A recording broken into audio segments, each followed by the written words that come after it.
Өз еңбек ақыларын ала алмай жүрген қара жұмысшылар, жүргізушілер, тазалықшылар. Қалғандары аздап болса да ақша алады, бірақ толық емес екен.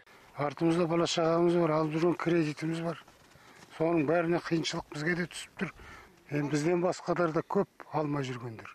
Бәрі тосуда. Шынтуайтына келгенде 2 жылдай болып қалды алмағандар. Ауылда жатыр олар көбісі. Екінші жыл жалақымызды бермей отыр. Міне тағы да телефон өшірулі. Бұлай айтқанда қалай өмір сүреміз енді. Тіпті білмейміз де. Арасында аванс береміз де уәде береді. Бәрібір көк тиын да бермейді. Тіпті кейбірі құрғақ уәделерден әбден шаршап, жұмыстан да шығып кеткен. Бірақ кәсіпорын басшылығы олармен де есеп айырыспапты.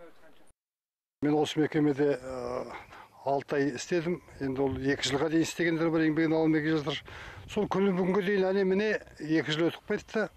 Жалпы бір 30-дай адам қазір біз шулап жүрміз. Ақыраның өзіне бір 20-30 адам бар.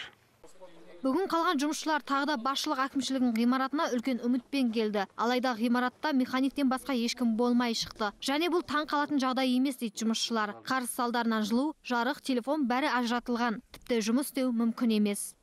Восток автодор мекемесі осы биыл тендер ала алмай отыр. Мекеме бастығы Ахметжан Бақыт 7-8 ай болды Астанада жүрді, Алматыда жүрді, тендер алам деп. Енді жігіттерден жаңа естіп жатсыздар, еңбек ала алмай жүргені рас. Бірақ қалай тендер аламыз, бәрінен құтыламыз деп отыр бастықтың сөзі бұл. Міне бар жағдай осы енді.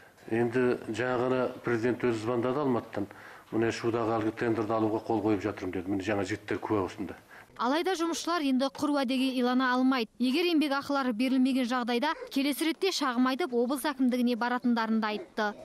Ақбота Мұсабекқызы, Жанар Асылханова, Қазақ Ньюс, Шығыс Қазақстан облысынан.